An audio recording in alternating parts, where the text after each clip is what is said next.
Very good evening to all of you दोस्तों। स्वागत है आप सभी का अनअकैडमी बीपीएससी के इस प्लेटफॉर्म पे, जहां पे मैं जितेंद्र कुमार आपके लिए लेकर आता हूं रोज शाम को 6 बजे ये मॉक टेस्ट, जहां पे आपको टॉप 50 मॉक टेस्ट दिए जाते हैं। तो ये टॉप 50 मॉक टेस्ट हमारे साथ ज्वाइन कीजिए एमसीक्यूज के रूप में।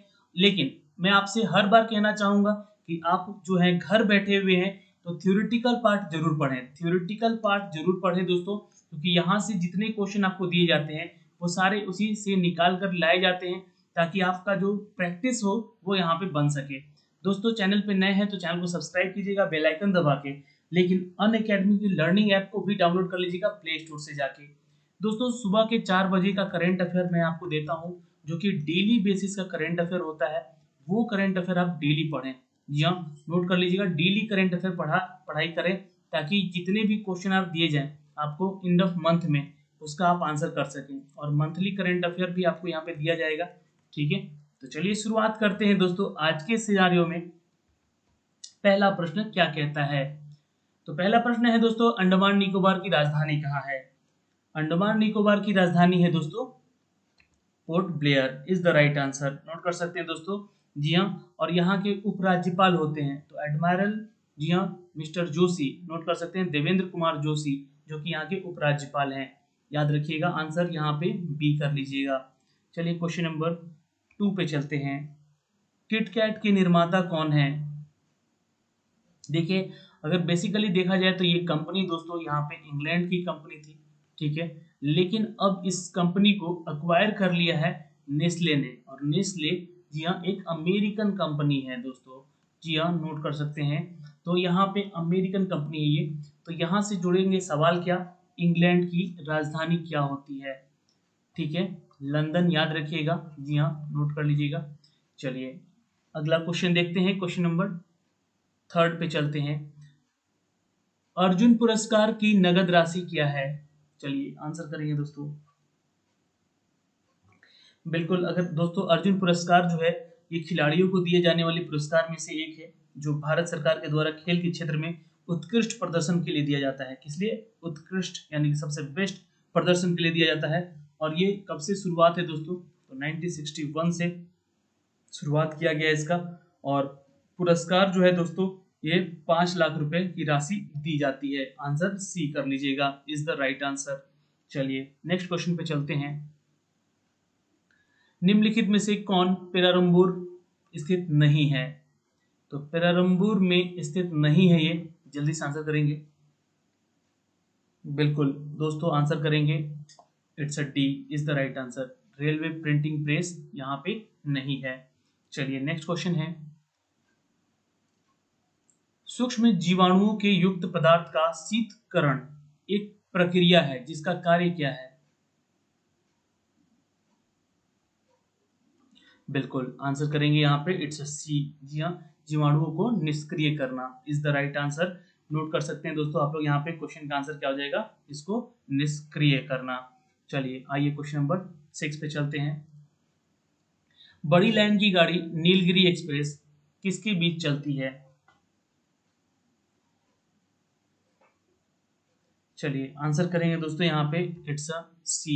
जी हाँ, नोट कर लीजिएगा, चेन्नई और जी हाँ ये सतंग मंगलम के मध्य चलती है। नोट कर सकते हैं दोस्तों, आंसर क्या हो जाएगा? It's a C is the right answer.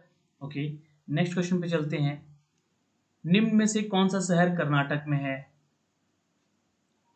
जी हाँ, आंसर करेंगे दोस्तों, इट्स अ सी। जी हाँ, Kodagu is the right answer. Note कर लेंगे, जो कि कर्नाटक में है। कर्नाटक दोस्तों नोट कर लीजिएगा यहाँ पे, कर्नाटक की राजधानी, मुख्यमंत्री और गवर्नर। देखिए नोट कर लीजिएगा यहाँ पे दोस्तों, इंपॉर्टेंट है। कर्नाटक के अभी मुख्यमंत्री वर्तमान में हैं दोस्तों Y S B S sorry B S Yeddyurappa. ठीक है, येदुरप्पा नोट कर लीजिएगा। और कर्नाटक की राजधानी बेंगलुरु होती है, ये भी आप याद रखिएगा। ठीक है, चलिए क्वेश्चन नंबर नेक्स्ट देखते हैं। आइजोल कहाँ की राजधानी है? जल्दी से आंसर करेंगे। आइजोल एक शहर है जो कि राजधानी है कौन से राज्य की? बिल्कुल याद रखिएगा, जी हाँ, मिजोरम की राजधानी आइजोल होती है। तो मिजोरम के मुख्यमंत्री कौन है? जल्दी से आंसर करेंगे दोस्तों, यहाँ पे जल्दी फटाफट आंसर कीजिएगा। मिजोरम के मुख्यमंत्री कौन है दोस्तों?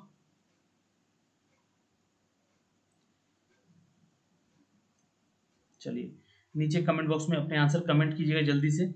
Who is the chief minister of Mizoram? बिल्कुल जोरामथंगा, नोट कर लीजिएगा दोस्तों, जोरामथंगा नोट कर लेंगे। जिनका उत्तर आ रहा है Zoramthanga is the right answer. चलिए नेक्स्ट क्वेश्चन है, थर्ड वर्ल्ड शब्द का उपयोग किनके संदर्भ में किया जाता है?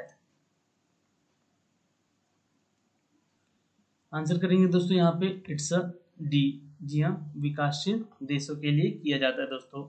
यह तीसरी दुनिया जिसे कहते हैं शब्द का प्रयोग होता है विकासशील यानी कि डेवलपिंग नेशन। ठीक है, D is the right answer. रेशम का कीड़ा पालन क्या कहलाता है? जी हाँ, याद रखिएगा दोस्तों, यहाँ पे आंसर कीजिएगा इट्स अ डी। जी हाँ, सेरीकल्चर। याद रखिएगा दोस्तों, क्या कहते हैं इसको? It's a D, sericulture. चलिए आंसर करेंगे दोस्तों नेक्स्ट। तिरुवनंतपुर सॉरी तिरुवल्लुर की लगभग 130 फीट ऊंची मूर्ति कहाँ स्थापित की गई? चलिए आंसर करेंगे जल्दी से यहाँ पे। बिल्कुल is the right answer D, Kanyakumari में। ठीक है, अगला क्वेश्चन है, मेट्टूर बांध किस नदी पर स्थित है? मेट्टूर बांध किस नदी पर स्थित है? आंसर कीजिएगा जल्दी से आप लोग दोस्तों, यहाँ पे ये कावेरी नदी पर स्थित है। बिल्कुल B is the right answer, note कर लीजिएगा। जहां पर नदी समतल प्रवेश करती है, बिल्कुल क्या करती है, एकदम बराबर में जाती है, एकदम समतल पे है। ठीक है, अगला क्वेश्चन है, तमिल साहित्य शिल्पाधिकारम के रचयिता कौन है? फटाफट आंसर करेंगे यहाँ पे। और हर दिन आपके लिए शाम को 6 बजे हम लेकर आते हैं ये मॉक टेस्ट, जो कि आपके आने वाले एग्जामिनेशन के पॉइंट ऑफ व्यू से भी इंपॉर्टेंट होता है। बिल्कुल याद रखिएगा दोस्तों, इट्स अ सी। जी हाँ, एलैंगो नोट कर सकते हैं। तमिल साहित्य के शिल्पाधिकारम के रचयिता कौन है? एलैंगो इज द राइट आंसर। जी हाँ, नुपुर की कहानी याद होगा आपको, ये शाब्दिक अर्थ होता है इसका तमिल साहित्य का। क्वेश्चन नंबर 14, ग्रीनविच किस देश में है? बिल्कुल याद रखिएगा दोस्तों, यहाँ पे United kingdom is the right answer, note कर लीजिएंगे दोस्तों, United kingdom is the right answer. जिसे हम लोग ब्रिटेन भी कहते हैं। और उत्तरी आयरलैंड का यूनाइटेड किंगडम एक विकसित देश है जो कि महाद्वीपीय यूरोप के पश्चिमोत्तर तट पर स्थित है। ठीक है, चलिए क्वेश्चन नंबर 15, राम भगवान के भाई लक्ष्मण की माता कौन थी? याद रखिएगा इट्स अ सी, सुमित्रा। जी हाँ, लक्ष्मण की माता सुमित्रा थी। चलिए, और राम की माता कौशल्या, और कैकई जो थी वो भरत की माता थी। ठीक है, चलिए, टाइटैनिक फिल्म में मुख्य अभिनेत्री का अभिनय किया था किसने? बिल्कुल याद रखिएगा it's a D, Kent Winslet ने किया था दोस्तों। D is the right answer. Next question पे चलते हैं, चोल राजा जिसे गंगई कोंड कहा जाता है? बिल्कुल आंसर करेंगे राजेंद्र प्रथम। जी हाँ दोस्तों, इनका समय काल था 1012 ईस्वी से लेकर 1044 ईस्वी के मध्य में, नोट कर सकते हैं। चलिए क्वेश्चन नंबर चलते हैं 18 की तरफ। प्लास्टर ऑफ पेरिस के जमाने में सम्मिलित होता है? जमाने में, एक्चुअली जमाने में, उसको जमाना यानी हाँ, मतलब उसको कड़ा करना है ना, जमना। ठीक है, ये वर्ड है जमाने, वो जमाने नहीं। ठीक है, आंसर कीजिएगा इट्स ए। इसको निर्जलीकरण कहते हैं दोस्तों, जिसके चलते ये यह जमता है। क्वेश्चन नंबर 19 का आंसर करेंगे दोस्तों, कंप्यूटर से संबंध में निम्नलिखित में से कौन सा कथन सही नहीं है? नहीं बोला गया है। बिल्कुल आंसर करेंगे डी। जी हाँ, इसके उच्च सामान्य ज्ञान के कारण अनुपयुक्त निर्देश की संपूर्ति या स्वयं ही सुधार सकता है। ये गलत है, यहाँ पे इसके लिए इंस्ट्रक्शन दिए जाते हैं जी हाँ कंप्यूटर को, ताकि वो कोई भी एरर का सुधार कर सके। क्वेश्चन नंबर 20, निम्न में से किसका उपयोग ऊंचाई नापने के लिए किया जाता है? बिल्कुल याद रखेंगे दोस्तों, it's C is the right answer. Altimeter का उपयोग करते हैं ऊंचाई मापने के लिए। क्वेश्चन नंबर 21, जब हम रबड़ के गद्दे वाली सीट पर बैठते हैं अथवा जब गद्दे पर लेटते हैं तो उसका आकार परिवर्तित होता है, ऐसे पदार्थ में क्या पाया जाता है? बिल्कुल याद रखिएगा, it's B is the right answer. Note कर लीजिएगा, स्थितिज ऊर्जा पाते हैं हम लोग। क्वेश्चन नंबर 22, यहूदी धर्म और ईसाई धर्म का उदय निम्नलिखित किस स्थान में हुआ है? यहूदी धर्म और ईसाई धर्म, नोट कर सकते हैं दोस्तों, it's D, Philippines is the right answer. Note कर लेंगे, आंसर डी हो जाएगा। चलिए क्वेश्चन नंबर 23, ध्वनि तरंगे हैं, बिल्कुल याद रखिएगा, ध्वनि एक यांत्रिक तरंग है दोस्तों, ना ही विद्युत चुंबकीय तरंग है। ठीक है, ध्वनि के संचरण के लिए माध्यम की जरूरत पड़ती है। ठीक है, किसकी? तो माध्यम की जरूरत पड़ती है, जो कि ठोस, द्रव्य और गैस, जो कि प्लाज्मा में ध्वनि का संचरण संभव हो सकता है। आंसर ए करेंगे, लंबवत। चलिए क्वेश्चन नंबर 24, यहाँ पे स्थिर तापमान पर कंडक्टर में वहनशील तरंग दोनों छोरों के बीच के महत्वपूर्ण अंतर के अनुपात है, इसे क्या कहा जाता है? बिल्कुल आंसर करेंगे यहाँ पे, इट्स बी, ओम का नियम is the right answer. B is the right answer, note कर सकते हैं यहाँ पे, ओम का नियम। क्वेश्चन नंबर 25, दोस्तों कमरे में किस प्रकार का लेंस का उपयोग लिया जाता है? कैमरे में है, सॉरी, कैमरे में किस प्रकार का लेंस उपयोग होता है? बिल्कुल याद रखिएगा दोस्तों, इट्स ए, उत्तल लेंस का उपयोग करते हैं हम लोग। ठीक है, क्वेश्चन नंबर 26, बाइट कंप्यूटर की भंडार क्षमता दर्शाने का कार्य करता है। एक बाइट बराबर कितने बिट होते हैं? चलिए कितने होते हैं बिट भाई, ध्यान रखिएगा, बाइट कंप्यूटर की स्मृति का एक अक्षर द्वारा ली जाने वाली जगह हो सकती है। ठीक है, और आंसर कीजिएगा यहाँ पे बी। जी हाँ, 8 बीट होता है एक बाइट में। ठीक है, क्या होता है, एक बाइट में कितना बीट होता है? तो 8 बीट होता है। क्वेश्चन नंबर 27, ऐसी प्रणाली जिसमें कि लंबाई के लिए मीटर का, राशि के लिए किलोग्राम का, समय के लिए सेकंड का, ताप के लिए केल्विन का और विद्युत तरंग के प्रवाह के लिए एम्पियर का और प्रकाश के घनत्व के लिए कैंडेला का तथा पदार्थ की मात्रा के लिए मोल का उपयोग होता है, तो ये क्या है सब? तो आंसर कीजिएगा डी, ये है एसआई प्रणाली है। ठीक है, याद रखिएगा। क्वेश्चन नंबर 28, एक स्वतंत्र रूप से लटका हुआ चुंबक सदा ठहरता है, वह दिशा क्या होती है उसकी? बिल्कुल याद रखिएगा दोस्तों, इट्स सी, उत्तर दक्षिण की दिशा में हमेशा लटकेगा। ठीक है, चलिए क्वेश्चन नंबर 29, यदि लोलक की लंबाई 4 गुनी की जाए तो लोलक झूलने का समय अवधि क्या होगा? चलिए आंसर कीजिएगा दोस्तों, यहाँ पे it's B is the right answer. Note कर लेंगे, आंसर क्या होगा? दुगना हो जाएगा। ठीक है, चलिए क्वेश्चन नंबर 30, एक वस्तु को कहाँ रखा जाए ताकि उसकी एक मूल तथा आभासी स्थिति उन्दुत्तर लेंस द्वारा समान आकार की पाई जा सके? चलिए आंसर करेंगे यहाँ पे, बिल्कुल आंसर करेंगे दोस्तों यहाँ पे सी। जी हाँ, जिनका उत्तर सी आ रहा है, फोकस की दुगनी लंबाई पर is the right answer, C is the correct answer. चलिए क्वेश्चन नंबर 31, दोस्तों इस एक सोर्स प्रोग्राम क्या होता है? चलिए आंसर करेंगे दोस्तों। जी हाँ, कंप्यूटर से जुड़ा हुआ ये प्रश्न है, आंसर कीजिएगा बी, यह प्रोग्राम जिसका मशीनी भाषा में भाषांतर होता है उसे हम लोग क्या कहते हैं? तो सोर्स प्रोग्राम कहते हैं उसको। ठीक है, एक मतलब प्रोग्राम को लिखा हुआ प्रोग्राम और वो सोर्स प्रोग्राम, उसके जरिए ही कोई ना कोई एक्शन हो रहा हो। ठीक है, जैसे कि मशीन भाषा में भाषांतर हो रहा है, तो ये एक सोर्स प्रोग्राम है। ठीक है, चलिए क्वेश्चन नंबर 32, निम्नलिखित में से कौन सा अम्ल पेट के जीवाणुओं का नाश करता है? बिल्कुल आंसर करेंगे दोस्तों, it's B is the right answer, HCl, hydrochloric अम्ल। नोट कर सकते हैं, HCl is the right answer. Question number 33 का आंसर करेंगे, प्रकाश संश्लेषण में पौधों कौन सी गैस का अवशोषण करते हैं? चलिए आंसर करेंगे, बिल्कुल दोस्तों नोट कर सकते हैं यहाँ पे, इट्स ए, कार्बन डाइऑक्साइड का, और छोड़ते क्या है? तो ऑक्सीजन छोड़ते हैं। ठीक है, ऑक्सीजन। ठीक है, नोट कर सकते हैं दोस्तों, ऑक्सीजन छोड़ते हैं ये। नेक्स्ट क्वेश्चन है, निम्नलिखित में से किसमें गतिज ऊर्जा नहीं है? बिल्कुल याद रखिएगा दोस्तों, it's D is the right answer. खींचा हुआ धनुष में, जी हाँ, गतिज ऊर्जा नहीं होती है। चलिए क्वेश्चन नंबर 35। किसी भी स्थिर या गतिशील वस्तु की स्थिति और दिशा में क्या तब तक कोई परिवर्तन नहीं होता जब तक उस पर कोई बाह्य बल सक्रिय ना हो? चलिए आंसर करेंगे यहाँ पे, जल्दी से आंसर करेंगे दोस्तों। इसका आंसर हो जाएगा it's a is the right answer. Note कर लेंगे दोस्तों यहाँ पे। चलिए फटाफट आंसर कीजिएगा यहाँ पे। क्वेश्चन नंबर नेक्स्ट है 36।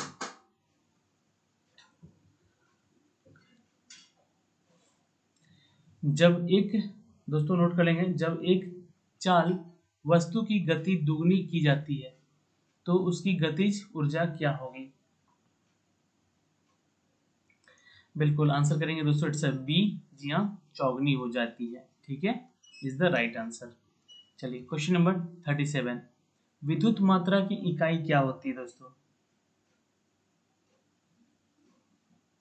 चलिए जल्दी से आंसर करेंगे यहाँ पे। जी हाँ, आंसर करेंगे, इट्स ए एम्पियर होती है। नोट कर लेंगे, इट्स ए एम्पियर होती है। चलिए क्वेश्चन नंबर 38। दोस्तों 1 किलोग्राम राशि का वजन क्या है? जल्दी से आंसर करेंगे यहाँ पे क्वेश्चन नंबर 38 का। बिल्कुल is the right answer, C is the correct answer. 9.8 newton होता है दोस्तों, नोट कर लेंगे। ओके, चलिए क्वेश्चन नंबर 39। एक्सरे का शोधक क्या था? एक्सरे का शोधक क्या था? बिल्कुल आंसर करेंगे, C is the right answer. Roentgen is the right answer. C is the right answer, note कर लेंगे। Question number 40। नाड़ी गति द्वारा डॉक्टर ज्ञात क्या करता है? जी हाँ, याद रखिएगा, it's C is the right answer. हृदय की धड़कन मापता है डॉक्टर, जी हाँ, नाड़ी के थ्रू। क्वेश्चन नंबर 41 पे चलते हैं दोस्तों। अंतरिक्ष में दो बिंदुओं की पृथकता की दूरी को क्या कहते हैं? जल्दी से आंसर करेंगे। आज का क्यूज बहुत ही आसान भी है और मॉडरेट भी है, कह सकते हैं इजी टू मॉडरेट कह सकते हैं आज का सेट। 50 क्वेश्चन में आज 40 सही होने चाहिए आप लोग के। बिल्कुल आंसर कीजिएगा, it's a B is the right answer, लंबाई। जी हाँ। अगला क्वेश्चन है, कंप्यूटर के सभी मशीनरी और उपकरण को क्या कहा जाता है? बिल्कुल याद रखिएगा, it's a B is the right answer, hardware कहा जाता है। नोट कर लेंगे, हार्डवेयर कहा जाता है। B is the right answer. Question number 43। दोस्तों एक्सरे किरणें पार नहीं कर सकती हैं, क्या नहीं पार कर सकती हैं?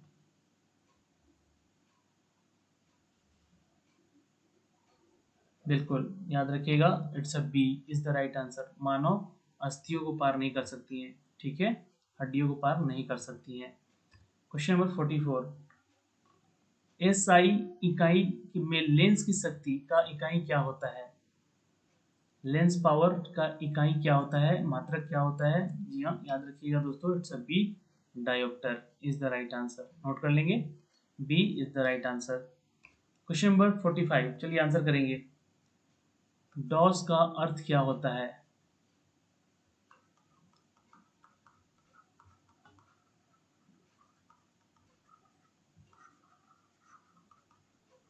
जी हाँ, नोट कर सकते हैं, disk operating system is the right answer.